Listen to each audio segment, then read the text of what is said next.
In the world of Berserk, there's a knight with red eyes that stalks the world. To some, he is the bringer of death. To others, he is a messenger of bad things to come. And to some, he was a king. Even though each one of these tells a little about this knight, his story and background are mostly shrouded in mystery. After examining it, you could think that his story was lost due to time. Instead, it appears to have been destroyed. Let's examine this mysterious knight and ask the questions: who is Skull Knight, and what is his plan?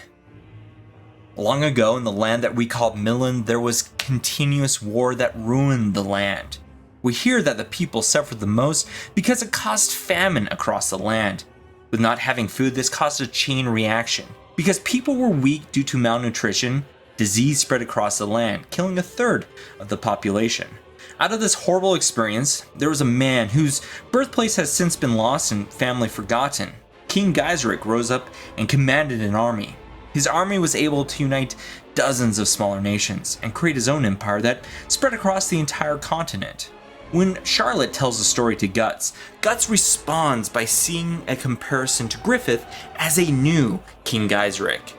Using this and reading between the lines, we can see that Geeserik was a military genius. It is implied that he won the areas by war. Charlotte describes the emperor as someone that celebrated wars because he loved to wear a terrifying skull-shaped helmet.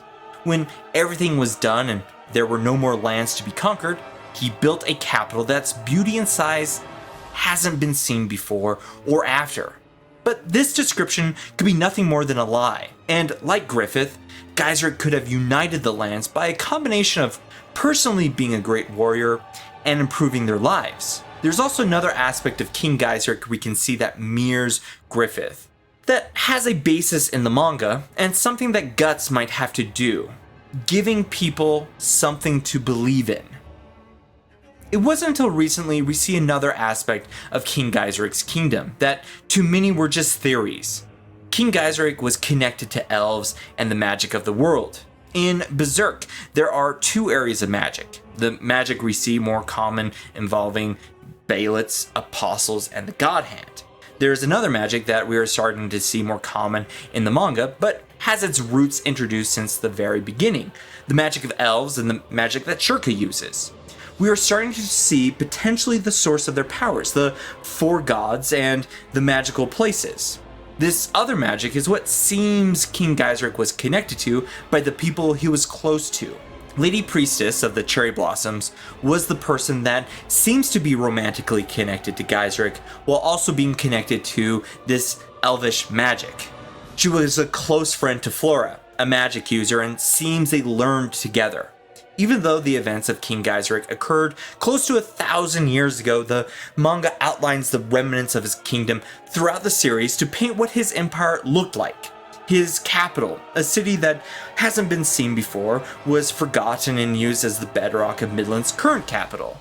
Assuming the areas that we see in the Golden Age are still the same, we can even see how once magic flourished in the land. In the Lost Children arc, we hear about elves in the Misty Valley. When we visit Flora, she is living in a mansion in the Spirit Tree deep in a forest. And lastly, there's Elfhelm. All these places share two things. The first, they are hubs of magic. It seems if you were in a magic area, then it's easier for individuals to see and use magic. When Elfhelm is destroyed, many users are unable to cast spells. The second similarity is they are all wiped out, and they are being forgotten about, and almost casted aside as fairy tales. Seems that something is looking to destroy them, or maybe someone.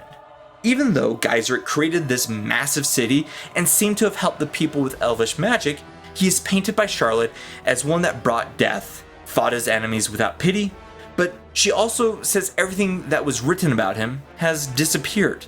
Rickert also describes it as a fairy tale, that he gathered workers and forced them through hard labor to build a large city. Finally, Mogus calls him Geeserik the Conqueror, and someone implored God to punish the crimes of the king until finally some angels appeared. These legends have been told for hundreds of years and paint Geeserik as nothing more than a tyrant. What Charlotte says is the most interesting thing. Everything that was written about him has disappeared. Could it have been lost due to history or even destroyed when the angels came down? Probably not. Instead, it looks like Geeserik is being painted as this evil individual. It's until Guts unlocks the memories of the former user of the Berserk armor that we see what happened. King Geeserik was the former user of the Berserker armor. Geeserik was betrayed and his kingdom was sacrificed for the priest that was imprisoned to become a God Hand member. The last thing he did before he died was trying to kill his old friend, now called Void. And when Geeserik died, his soul was placed in this suit of armor and is known as Skull Knight. For the rest of the video, I'll be addressing him as Skull Knight. We can gather a few things from this event that are important to the lore of Berserk. Geeserik was the original user of the Berserk armor, and it traps the memories of the previous user in it. Would that mean Guts could use this armor to become a better fighter? Maybe. This also shows that the God Hand have changed for thousands of years, and a cool theory is that Geeserik killed the other members when he went into a rage.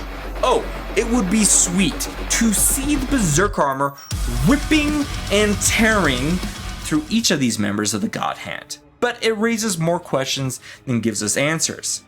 If he killed them, why doesn't he just use the same weapon or even use the same tactics when trying to stop Void or even Femto? Rather, it seems that Skull Knight is trying to figure out some way to kill the God Hand members. He can kill apostles, and we have seen him do that many times, but God Hand members are different. It also shows what happens to people when they die. In Berserk, when an apostle dies, they are dragged to a version of hell that is truly terrifying. It seems the victims grab them, or another idea is that their punishment is seeing their victims, grabbing them, and dragging them to hell. So, think of the 1990 movie Ghost, with Patrick Swayze, with the shadow creatures. This still frightens me. Rather, you see when a person dies, they are separated from their body. For Skull Knight, his soul left, and he was connected to this armor. You see this happening again with Flora as well.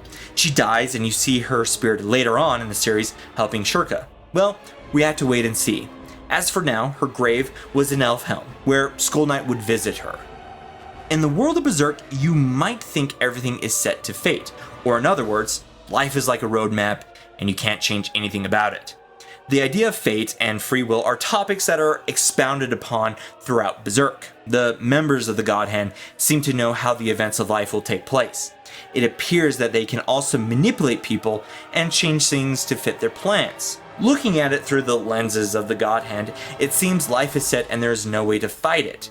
There is a concept that Skull Knight talks about frequently, and it's the law of causality. Your actions can result in change, and massive actions can result in massive change. It seems that people have the ability to choose what choices they can make by hard work and training. With this, it seems like Skull Knight have acted on the events that the God Hand can't always predict. We can look to when Skull Knight seems to have halted the eclipse when he crashed the party, literally. It seems to have caught everyone off guard. Could this mean Femto is weaker because he has two sacrifices walking around?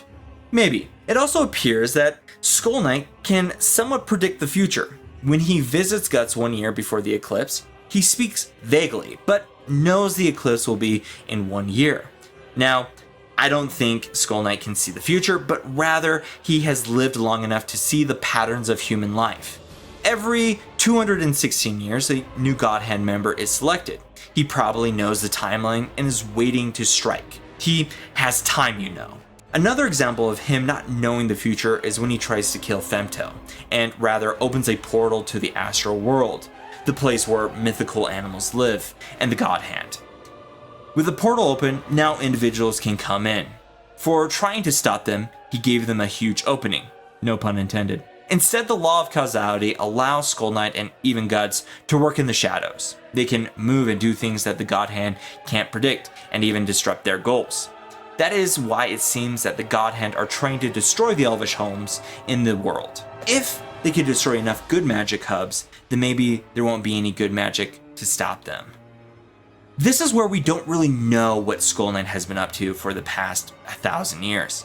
Did he try to stop every eclipse and failed each time?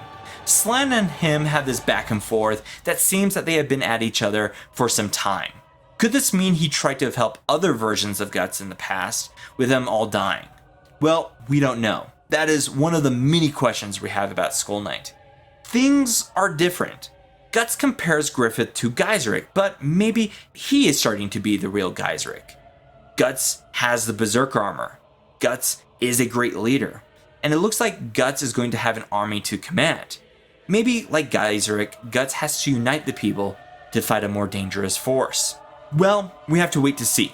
Skull Knight is shrouded in mystery, and I hope this gives a spotlight as to who he is and what his purpose is as a character. We just need to wait for the next chapters to come out to see more. If this has piqued your interest in Berserk, you are needing to check out the manga. There you can see the talent of Kentaro Miura. Links in the description. If you have any other questions about the God Hand, I'll put another link into one of my videos I did about them. I'm currently working on a big project for Guts, so hopefully I'll have that out soon. But in the meantime, I stream on Twitch, so stop by if you want to talk about Berserk or other topics. Links and everything will be down below. Thank you for watching. Remember to do all the YouTube stuff, the liking, the subscribing, and everything else. Thank you, and remember to be good and do good. Bye, everybody.